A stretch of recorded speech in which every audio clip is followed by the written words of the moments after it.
Salut à toi qui veut prendre le contrôle de ta vie, ici c'est Zenrela et dans cette vidéo je voulais te parler d'un constat qui est chaque fois plus grand pour moi, surtout ici, voilà, moi depuis, je t'avais fait une vidéo quand on était en plein confinement et j'avais dit le confinement, est-ce que c'est un problème ou une opportunité? Et je t'avais expliqué que chacun en ferait ce qu'il veut en faire. Et moi, j'ai décidé que ça allait être une opportunité, et c'est une opportunité. Moi, depuis, j'arrête pas, moi, depuis, je me souviens même plus si j'ai commencé au mois d'avril, au mois de mai, à faire des formations, mais je fais une formation tous les mois, alors qu'avant, j'en avais jamais, enfin, j'en faisais 2 par an, mais c'était mes formations habituelles. Ici, j'en ai fait une différente à chaque fois. Et par exemple, dans les formations sur l'abondance ou les formations sur le poids, ce qui nous permet de... on m'observe. On m'observe, c'est Bill Gates. Bill Gates, c'est le nouvel ordre mondial qui est en train de m'observer. Et donc, par exemple, dans toutes ces formations, qu'est-ce qu'on fait? Dans l'introduction, qu'est-ce qu'on fait? Eh bien, on va aller changer ce qu'on garde à l'intérieur de nous. Et le fait de changer ce qu'on garde à l'intérieur de nous, ça veut dire que notre monde va changer. Parce qu'en réalité, notre monde interne est le reflet de notre monde externe. Par exemple, sur la formation sur l'abondance que j'ai fait, alors je crois qu'il y a au moins 4 personnes qui ont déjà des changements significatifs. Ce sont des gens qui ont reçu de l'argent, ce sont des gens qui ont plus de clients, ce sont des gens qui ont les deux combinés. Et il y en a qui ont reçu des sommes, mais c'est quand même des fameuses sommes. Hein. C'est des sommes que j'aurais bien voulu recevoir moi aussi. Enfin, surtout des sommes comme ça, des gens qui ont reçu 3 000 €, il y en a qui ont reçu 2 fois 3 000 francs suisses, il y en a qui ont reçu 2 000 €, et il y en a un qui tous les jours, il me dit j'ai 2 clients en plus, j'ai 3 clients en plus, on m'a acheté un accompagnement, on a fait ci, on a fait ça. Et donc, il y a des vrais changements significatifs. Et comment est-ce qu'ils sont parvenus à faire ces changements-là? Comment est-ce que leur monde extérieur a changé? C'est en changeant leur monde intérieur. Parce que je ne fais que ça dans les formations. Ça veut dire que la formation sur l'abondance ou formation sur le poids, c'est OK, qu'est-ce qui fait que tu es comme ça aujourd'hui? Qu'est-ce que tu crois à l'intérieur de toi? Quelles sont tes pensées par rapport à tout ça? Quels sont les trucs qu'on t'a dit quand tu étais petit? À quel moment tu as commencé à croire un truc X ou Y? Et à partir du moment où tu peux changer ce truc à l'intérieur, eh bien ton monde extérieur va complètement changer. Et il y a des trucs qui sont beaucoup plus... enfin non, quand tu es dans la dèche, d'un coup tu bosses et tout d'un coup sans te rendre compte tu as plein d'opportunités qui viennent, j'aime autant te dire que c'est marquant. Mais il y a des choses qui sont bizarres, c'est quand tu travailles sur quelqu'un que tu n'aimes pas. Et par exemple, moi c'est un exercice que je propose dans mon week-end de transformation. Je dis vous prenez quelqu'un que vous n'aimez pas et vous bossez dessus et vous voyez ce qui change. Et c'est incroyable où tout d'un coup, il y a des gens qui disent « Ouais, moi de toute façon, je sais pas moi, ma mère, ma sœur, les seuls moments où ils appellent, c'est quand ils ont besoin de moi, ils en ont rien à foutre de mes trucs et ils pensent jamais à moi ni rien. » Et le fait de travailler là-dessus, tout d'un coup, ils me disent « C'est bizarre, moi j'ai eu une conversation avec mon frère, et il m'a demandé comment ça allait, il s'est intéressé, c'est la première fois qu'il s'intéresse à ce que je fais, alors que ça fait des années qu'il ne sait pas ce que je fais. » Ou tout d'un coup, j'ai rencontré l'un et on a discuté, on a une discussion comme on n'a jamais eue, et ça venait de lui, ou il ne m'a pas embêté ce jour-là, il ne m'a pas fait... Et parce que même ça, ça veut dire on va esclaver, c'est un terme, je ne sais pas s'il existe, mais... moi, je l'ai inventé il y a un moment. On va esclaver la personne en face de nous dans une personnalité. Il n'est que comme ça. Et quand je suis avec lui, c'est que comme ça. Et c'est pas possible que ça se passe autrement. Et tout d'un coup, tu travailles là-dessus. Et tu te rends compte que, ben non, c'est pas comme ça. Ben les choses peuvent se passer différemment. Et tout est comme ça. J'ai travaillé sur des gens qui étaient racistes, et qui maintenant sont des gens qui peuvent travailler à aider les migrants, par exemple. Et parce que le monde extérieur n'est tel qu'il est uniquement par rapport au filtre que tu as devant tes yeux. On a tous, pas que moi, mais on a tous des lunettes à l'intérieur de nous. Et ces lunettes vont nous permettre de voir. C'est des lunettes roses, voir la vie en rose. C'est des lunettes rouges, on va voir la vie en rouge. Des gens qui sont tout le temps en colère. Des lunettes bleues, des gens qui sont tout le temps tristes et que tout est drame, tout est machin. Et ils vont voir la vie à travers leur filtre, à travers leurs lunettes, leur perception, qui est déterminée par rapport à leur pensée à l'intérieur d'eux, par rapport à tout ce qu'ils gardent à l'intérieur d'eux. Et dès que tu peux changer ça, il y a tout qui change. La vie n'est pas telle qu'elle est. La vie est telle que tu la vois. Et comment est-ce que tu fais pour la voir par rapport à cette manière-là? Parce que c'est comme ça que tu l'as imaginé avant. Et si tu es persuadé qu'un enfant va mal se comporter, tu vas être là à attendre qu'il se comporte mal. Et à un moment, tu vas même mettre un peu de sel sur la plaie pour qu'il se comporte mal. Et à un moment, il se comporte mal. Tu vois, je t'avais dit, tu es tellement en attente de ça que ça va arriver, que tu peux même pousser quelqu'un à se comporter comme ça.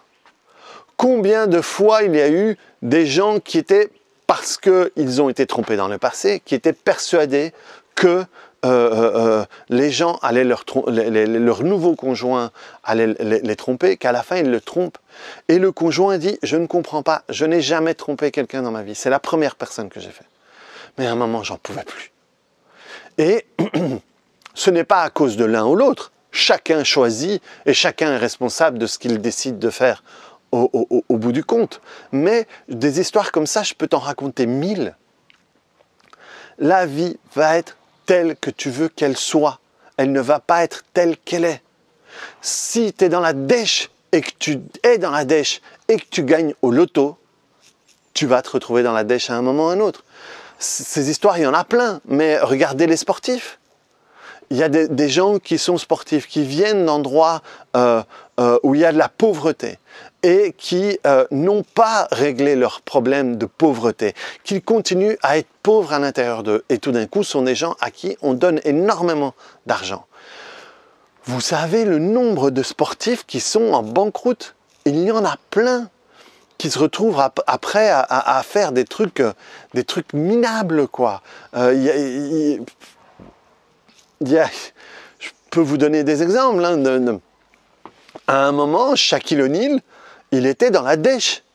Scottie Pippen était dans la dèche à un moment. Ce sont des gens qui ont pu... Il y a eu René Higuita, qui était un gardien de foot colombien, qui était connu parce qu'à un moment, il avait arrêté un ballon en donnant un coup de pied. Enfin, il était très scandaleux dans sa manière de jouer. C'est un type qui s'est retrouvé à faire l'intermédiaire entre des familles et des gens qui kidnappaient des enfants. Donc au départ, les gens disaient « nous, on veut que négocier avec eux », donc il arrivait comme un sauveur. En réalité, il était en lien avec les kidnappeurs et il prenait une partie de la rançon. Il y a un gardien belge ici qui s'est retrouvé à aller voler, on l'a retrouvé en train de voler dans des trucs. Il y a un commentateur de foot belge qui s'est retrouvé sur TF1, Stéphane Pauwels, qui s'est retrouvé dans des histoires de homejacking ou des trucs du style. Et on dit, mais pourquoi? Pourquoi? Et enfin, voilà, il y a des exemples partout de gens qui ont gagné plein d'argent et qui se sont retrouvés paumés parce qu'ils n'ont pas travaillé sur ce programme-là. Donc ça n'a rien à voir avec l'extérieur, ça a à voir avec l'intérieur. Tu vas toujours terminer par générer ce que tu as envie de générer. La solitude, la tromperie, la trahison, machin. Tant que tu ne vas pas travailler là-dessus, tu vas, même par moment, prendre pour une trahison quelque chose qui ne l'est pas. Donc, la seule manière de pouvoir changer ton monde extérieur, c'est en changeant ton monde intérieur. Ça veut dire quoi? Ça veut dire que tu vas prendre tous tes souvenirs à l'intérieur. Ça veut dire que tu vas prendre toutes tes pensées et tu vas essayer de voir à quoi c'est connecté, quels sont les liens derrière tout ça et travailler. Et à chaque fois que tu vas faire la paix avec un des trucs, avec un des ingrédients du cook, avec un des événements, avec un des liens, avec une des pensées, avec une des conclusions que tu as tirées à un moment ou à un autre, tout d'un coup, ce que tu vas projeter, la manière dont tu vas voir le monde en face de toi va être différent. Va être complètement différent. Et pour le moment, il y a un truc terrible, quoi. C'est la dictature de la pensée. Tu n'as pas le droit de penser d'une manière ou d'une autre. Mais ça, je ferai une autre vidéo. J'ai envie de faire une vidéo là-dessus parce que c'est un truc qui m'hérisse pour le moment. Et donc, même ça, tu vois, ce que je viens de te dire, le fait que ça m'irrite, eh bien, le fait que ça m'irrite ne dépend que de moi. Ouais, mais non, mais c'est normal parce que eux font ça. Non, ce n'est pas normal. Ce n'est pas normal que moi, je donne le contrôle de ma vie à des gens, quel que soit le truc qu'ils font. Et moi, je suis un très bon argumentateur. Hein. Je pourrais t'argumenter pourquoi j'aurais raison de faire ça. Mais c'est un mensonge. C'est un mensonge. Dès que je suis irrité, ça m'appartient à moi. Ça m'appartient à moi de travailler là-dessus. Et donc, c'est du b.a.-ba. Hein. Il y a longtemps que je n'ai pas fait une vidéo là-dessus parce que pour moi, c'est de l'acquis, mais ce n'est pas de l'acquis. Et il faut revenir là-dessus plusieurs fois. Il faut vraiment que tu comprennes. Et regarde dans ta vie. Regarde dans ta vie. Je suis sûr que dans ta vie, il y a déjà des choses que tu croyais comme étant vraies avant et que maintenant, tu n'y crois plus. Ou que tu vois différemment, ou que tu es moins incisif là-dessus, tu es moins regardant, tu vas moins t'énerver par rapport à tout ça, ou tu vas tolérer maintenant alors qu'avant tu ne tolérais pas. Ce n'est pas l'extérieur qui a changé, c'est ce que toi tu en fais à l'intérieur. Et ça, qu'est-ce qu'il y a de génial là-dedans, ma bonne dame? C'est que le pouvoir, il est chez toi.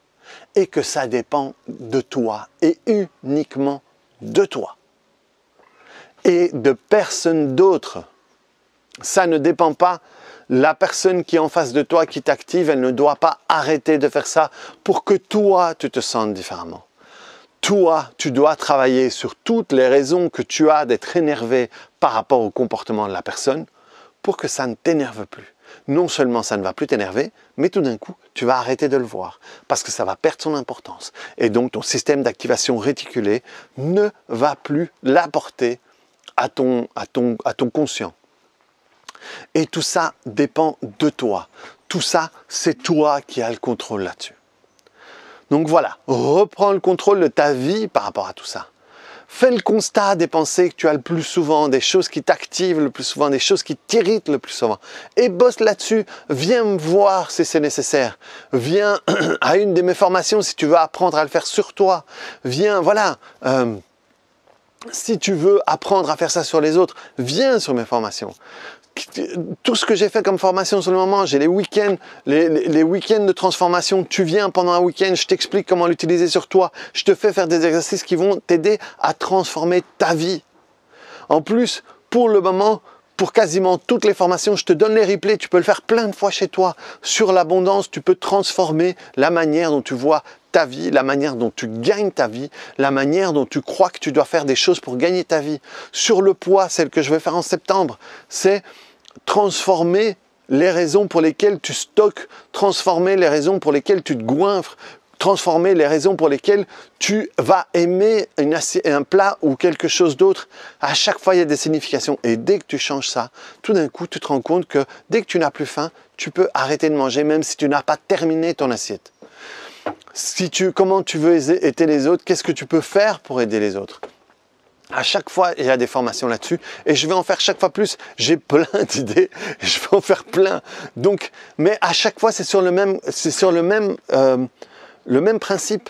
Change ce que tu as à l'intérieur et ta vie tout entière, le monde va changer. Voilà, reprends le contrôle de ta vie, clique sur le bouton j'aime, mets-moi des commentaires si ça te parle et on te voit très bientôt sur une autre vidéo. Allez, ciao!